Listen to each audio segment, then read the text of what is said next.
21ஆம் தேதி காலை 10 மணிக்கு நான் கருணாபுரத்து ஆதிதிராவிடர் தெருவுக்குள்ளே நுழைந்தேன். 3:30 மணிக்குத்தான் வெளியே வந்தேன்.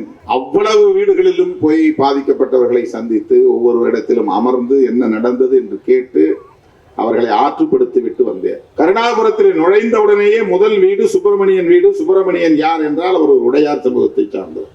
எளிய குடும்பங்களை சார்ந்த பெண்மணிகள் சூழ்ந்து கொண்டு அவர்கள் முன்வைத்த கோரிக்கை, முதலில் என்னை சந்தித்தவுடன் கைகளை கூப்பி கும்பிட்டு, ஐயா சாமி, நீங்கள் இந்த நாட்டுக்கே நல்லது செய்ய வேண்டும் என்றால் சாராய கடைகளை மூடுங்கள். இதுதான் கோரிக்கை, இதுதான் மக்கள் கோரிக்கை.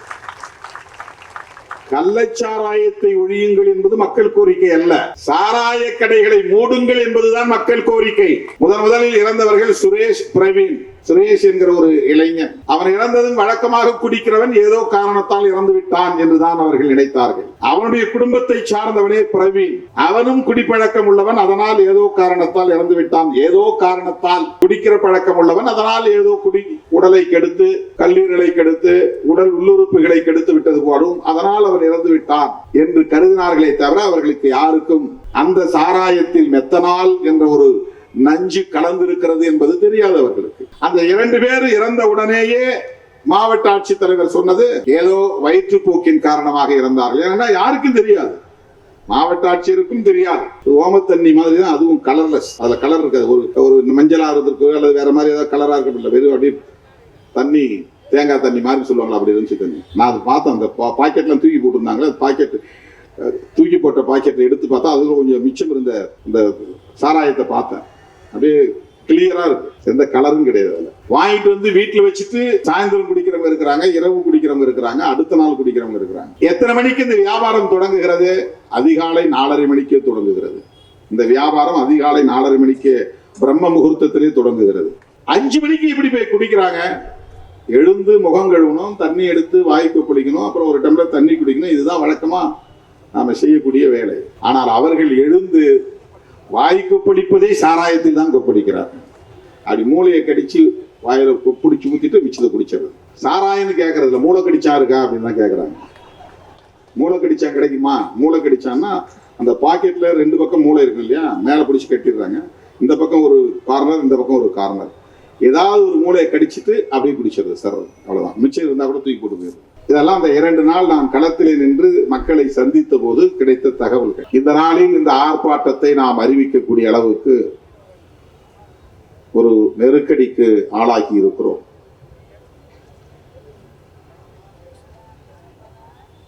இருபதாம் தேதி நான் கள்ளக்குறிச்சிக்கு சென்றேன். அங்கு போய் மக்களை சந்தித்த பிறகு மக்களின் கோரிக்கையாக உணர்ந்து இந்த ஆர்ப்பாட்டத்தை அறிவிக்க நேர்ந்தது. 18ஆம் தேதி இந்த கொடும் துயரம் தொடர்பான தகவல்கள் ஊடகங்களில் வெளியானது. அரசல் புரசலாக இந்த செய்திகள்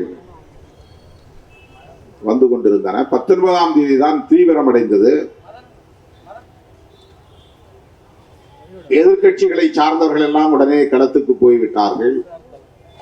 ஆளுங்கட்சியின் மீது விமர்சனம் செய்வதற்கு ஒரு அரிய வாய்ப்பு என்று கருதி உடனே களத்திற்கு போனார்கள். ஏற்கனவே ஒப்புக்கொண்ட நிகழ்ச்சிகள் மற்றும் தவிர்க்க முடியாத பல காரணங்களால் நான் 20ஆம் தேதி மாலை தான் அங்கே செல்ல முடிந்தது. தோழர்கள் இங்கே அதை குறிப்பிட்டார்கள். 20ஆம் தேதி நான் கருணாபுரத்திற்கு போய் நள்ளிரவு 1 மணி வரையில் பாதிக்கப்பட்ட குடும்பத்தினரை சந்தித்தேன். 12 குடும்பங்களைத்தான் சந்திக்க முடிந்தது. இரவு அங்கேயே தங்கிவிட்டு அடுத்த நாள் காலை தொடங்கி அதே போல 21ஆம் தேதி நள்ளிரவு வரையில்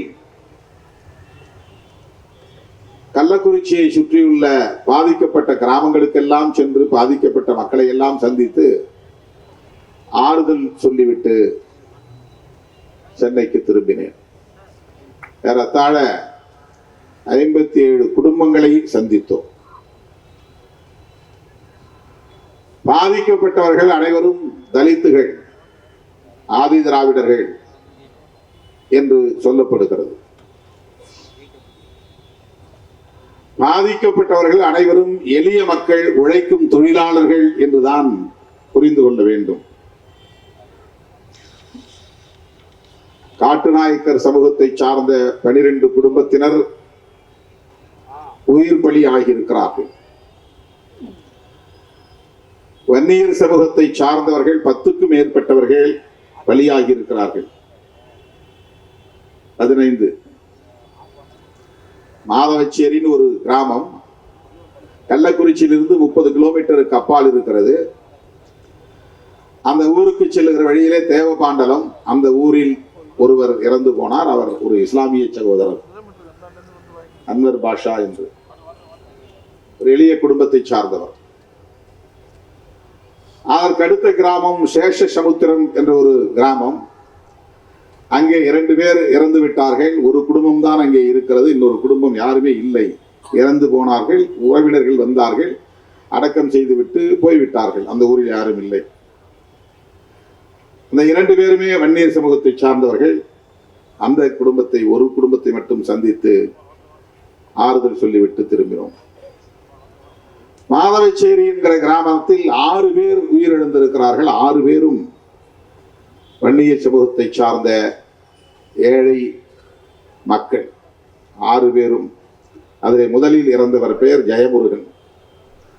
அவர் இந்த நச்சு சாராயத்தை அருந்தியதால் இறந்தார் என்று தெரிவதற்கு முன்பே வழக்கமாக இவர் குடிக்கிறவர், ஏதோ காரணத்தால் இறந்து போனார் என்று அடக்கம் செய்து விட்டார்கள்.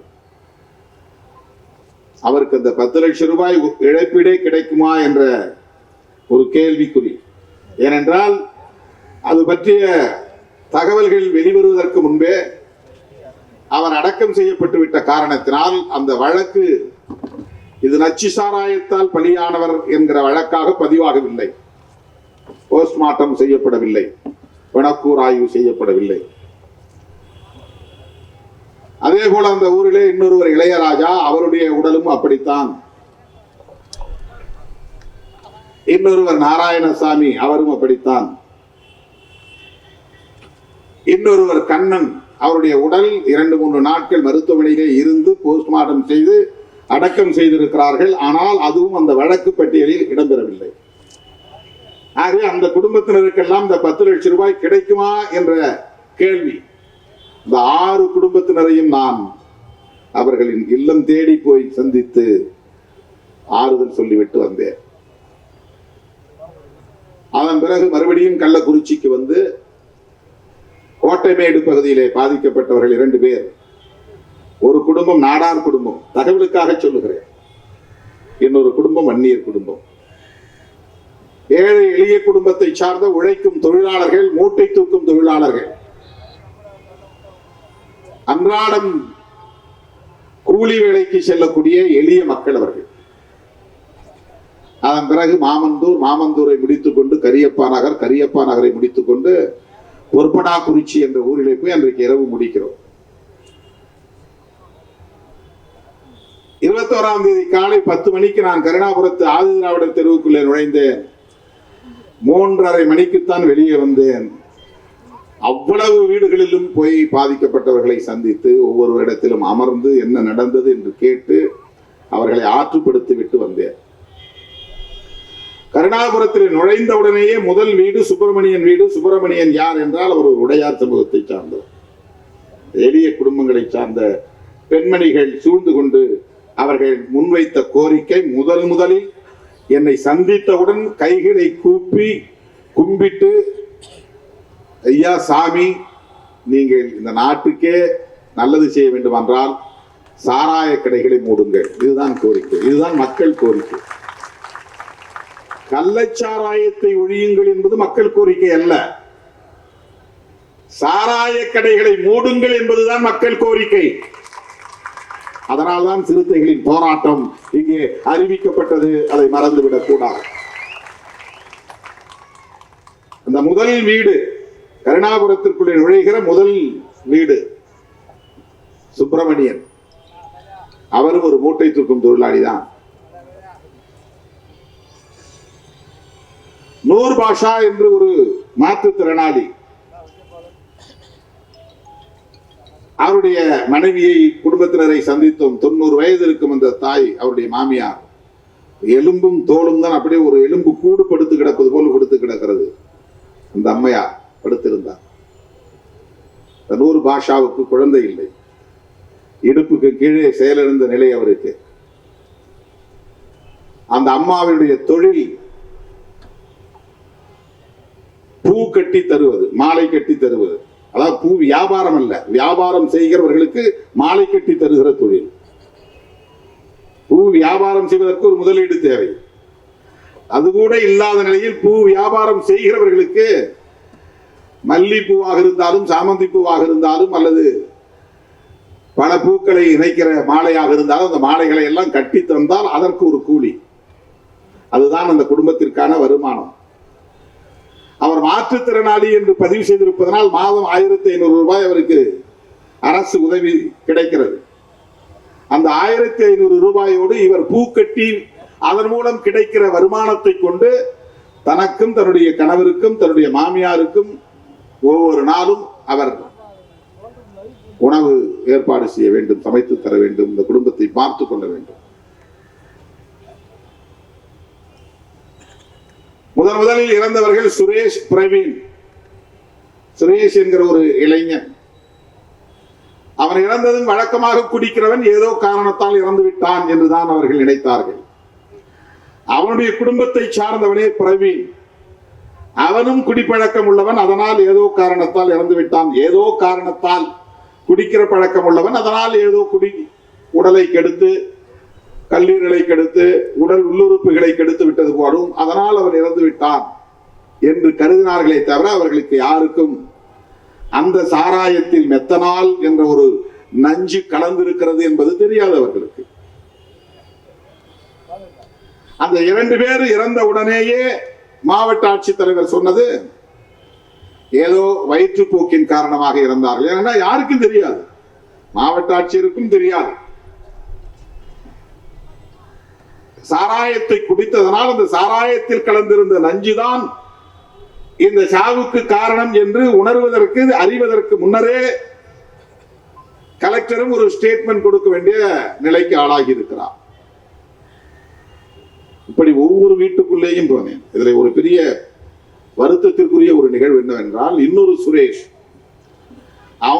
அவனும் இறந்து விட்டான், அவனுடைய மனைவியும் இறந்து விட்டார். அந்த மனைவியின் பெயர் வடிவுக்கரசி. அந்த வடிவுக்கரசி எப்படி இருந்தார், அவருக்கு குடிப்பழக்கம் உண்டா என்று நான் கேட்டேன். இளம் பெண்.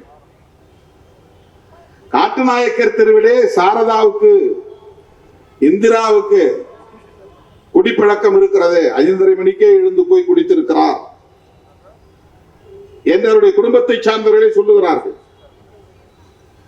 வடிவுக்கரசிக்கும் அப்படி குடிப்பழக்கம் இருக்கிறதா என்று நான் கேட்டபோது சுற்றிலும் இருந்தவர்கள் சொன்னது அதிர்ச்சியாக இருந்தது. தோழர்களே, இந்த அம்மாவுக்கு உடல் நலிவு, அவருக்கு பௌத்திரம் அடிக்கடி வலி ஏற்படுகிற போது காலை கடன் கழிக்க முடியாது. பௌத்திரம் வந்தா காலை கடன் கழிக்க முடியாது. ஓம வாட்டர் குடிக்க வேண்டும் என்று அவராக விரும்பி தன்னுடைய மகளிடத்திலே சொல்லி போய் ஓம தண்ணி வாங்கிட்டு வா.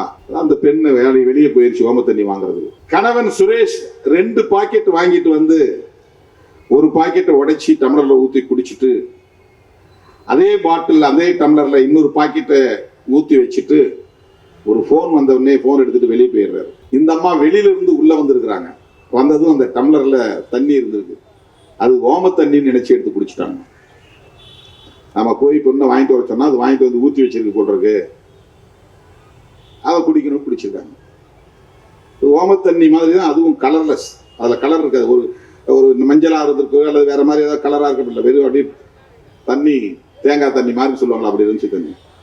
நான் அதை பார்த்தேன். அந்த பாக்கெட்லாம் தூக்கி போட்டுருந்தாங்களே, பாக்கெட் தூக்கி போட்ட பாக்கெட்டை எடுத்து பார்த்தா அதுல கொஞ்சம் மிச்சம் இருந்த இந்த சாராயத்தை பார்த்தேன். அப்படியே கிளியரா இருக்கு, எந்த கலரும் கிடையாது. அதுல வடிவுக்கரசி அதனால் இறந்து போனார். சுரேஷ் குடிப்பழக்கம் உள்ளவர். மனைவி வடிவுக்கரசி ஓமத்தண்ணி என்று குடித்து இறந்து போனார். இப்படி ஒவ்வொரு வீட்டுக்குள்ளேயும் நுழைந்து ஒவ்வொருவரையும் தனித்தனியே சந்தித்து 70 வயது வரை முதிர்ந்த நபர்களும் இந்த குடிப்பழக்கத்திற்கு ஆளாகி இருக்கிறார்கள். 30 வயதுக்குட்பட்ட இளைஞர்களும் இளம் பெண்களும் இந்த குடிப்பழக்கத்திற்கு ஆளாகி இருக்கிறார்கள்.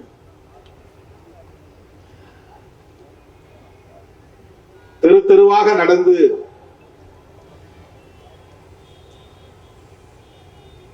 சிறுவங்கூர் என்ற ஒரு கிராமம், மாடூர் என்ற ஒரு கிராமம், வீர சோழபுரம் என்ற ஒரு கிராமம், இதெல்லாம் அந்த கள்ளக்குறிச்சியை சுற்றியுள்ள கிராமங்கள்.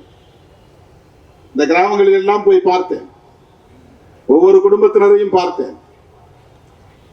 இன்னும் பலர் ஆபத்தான நிலையிலே இருக்கிறார்கள் என்று வந்து தாய்மார்கள் காலிலே விழுந்து கதறுகிறார்கள், கையெடுத்து கும்பிடுகிறார்கள். எப்படியாவது என் பேரப்பிள்ளையை காப்பாத்து, எப்படியாவது என் புருஷனை காப்பாத்து. ஆபத்திலே இருப்பவர்களை காப்பாற்றுங்கள் என்று சொல்லுகிற குரலுக்கு அடுத்து ஓங்கி உரத்து ஒலித்த குரல் சாராய கடைகளை மூடுங்கள் என்பதுதான். அன்றைக்கு இரவே நான் கள்ளக்குறிச்சி அரசு மருத்துவமனைக்கு போனேன். நூற்றுக்கணக்கானவர்கள் அங்கே அனுமதிக்கப்பட்டிருந்த நிலையில் 18 பேர் வெண்டிலேட்டர் பொருத்தப்பட்டு செயற்கை சுவாசத்தில் கிடத்தப்பட்டிருந்தார்கள். ஐசியூல இருந்தாங்க, தீவிர சிகிச்சை பிரிவிலே இருந்தார்கள். 18 பேரையும் தனித்தனியாக பார்த்தேன். அதிலே தலித்துகளும் உண்டு, தலித் அல்லாதவர்களும் உண்டு, இளைஞர்களும் உண்டு.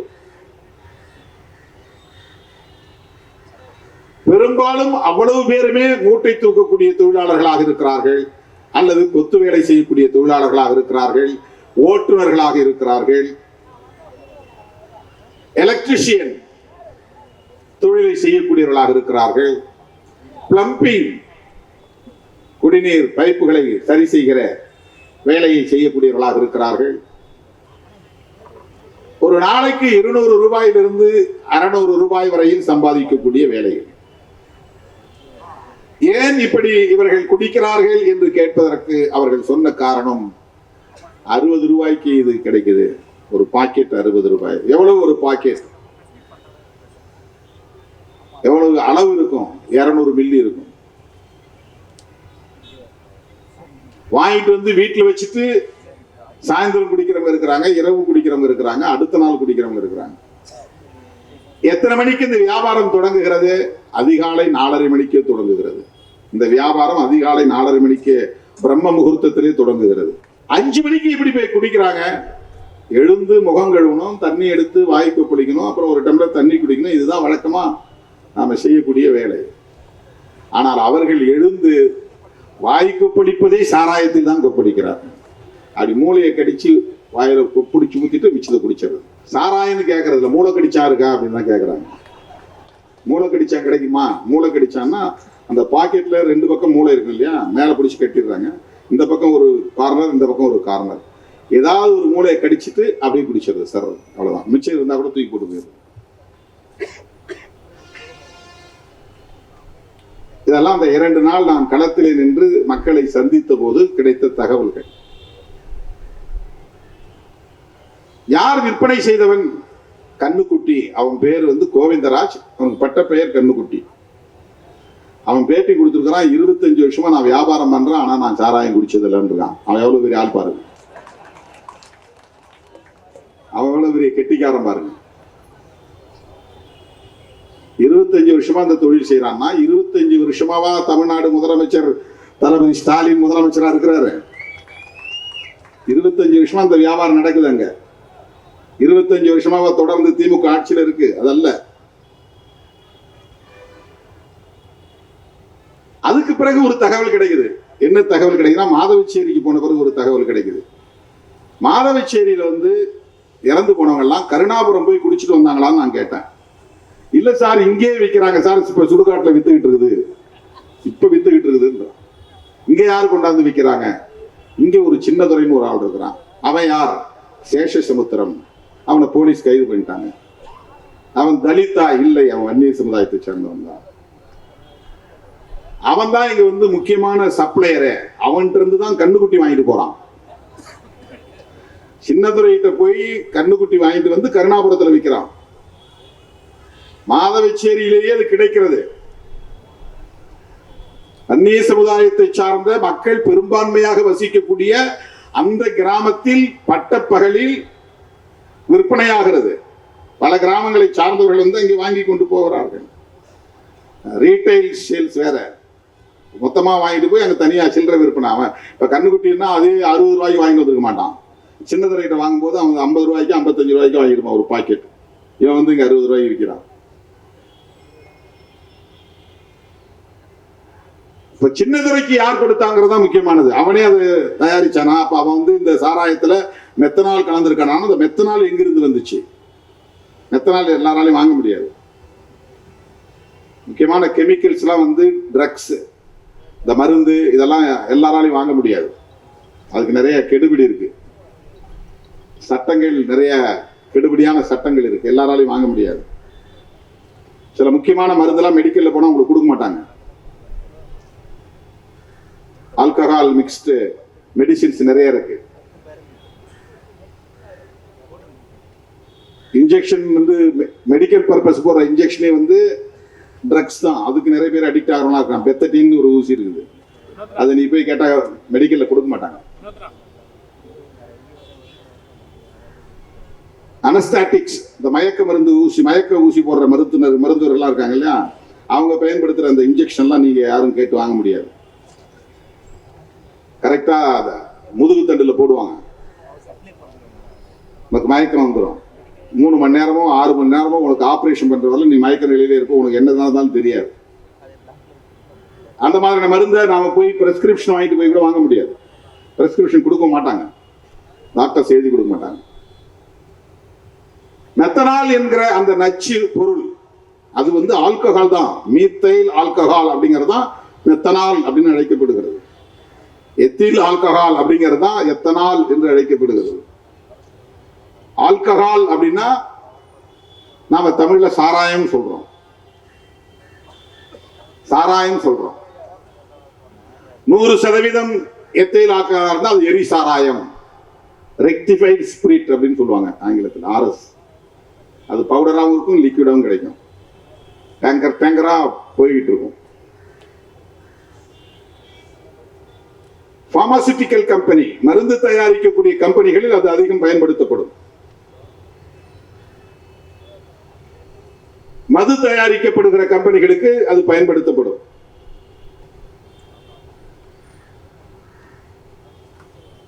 இந்த மது என்பது ஏதோ புதிதாக இந்த காலகட்டத்தில் திமுக அதிமுக வந்த பிறகுதான் அறிமுகமானது என்று இல்லை. காலம் காலமாக மனிதன் தோன்றிய காலத்திலிருந்து மதுவுக்கும் மனிதனுக்கும் நெருக்கமான தொடர்பு உண்டு. அதனால்தான் 2000 ஆண்டுகளுக்கு முன்னாலேயே வள்ளுவன், ஐயன் திருவள்ளுவன் மதுவுக்கு எதிராக ஒரு அதிகாரத்தை வைத்திருக்கிறான், கல்லுண்ணாமை. கல் அப்படிங்கிறது வேற மொழியில மது, தமிழ்ல கல்லு. இது பனங்கல்லு தென்னங்கல்லு மட்டும் இல்ல, கல் என்றாலே போதை தரக்கூடிய ஒரு பொருள் என்று பொருள். கல்லுன்னா வெறும் கல்லு மட்டும் குறிக்கிறது அல்ல, கல்லு என்பது மதுவின் இன்னொரு பெயர். அது கல்லுண்ணாமை என்பது மது அருந்தாமை. வெவ்வேறு முயற்சிகளை ஏற்படுத்தி வெவ்வேறு வடிவங்களில் போதைக்கான பொருளை அப்பவே மனுஷன் தேடி இருக்கிறான். வெறும் கல்லு குடிச்சா போதெல்லாம் ஏறாது. அந்த கல்லுல வந்து ஊமத்தை காய போட்டு தேய்ப்பாங்க, உள்ள ஊமத்தை சாரும் சேர்ந்தாதான் கல்லு போதை வரும். கல்லு வெறும் கல்லு குடிச்சா போதையே ஏறாது. அது வந்து ஒரு புளிச்ச நீராகாரத்தை குடிச்ச மாதிரி இருக்கும். அது ஒரு மரத்துல நிறைய கல்லு கிடைக்காது.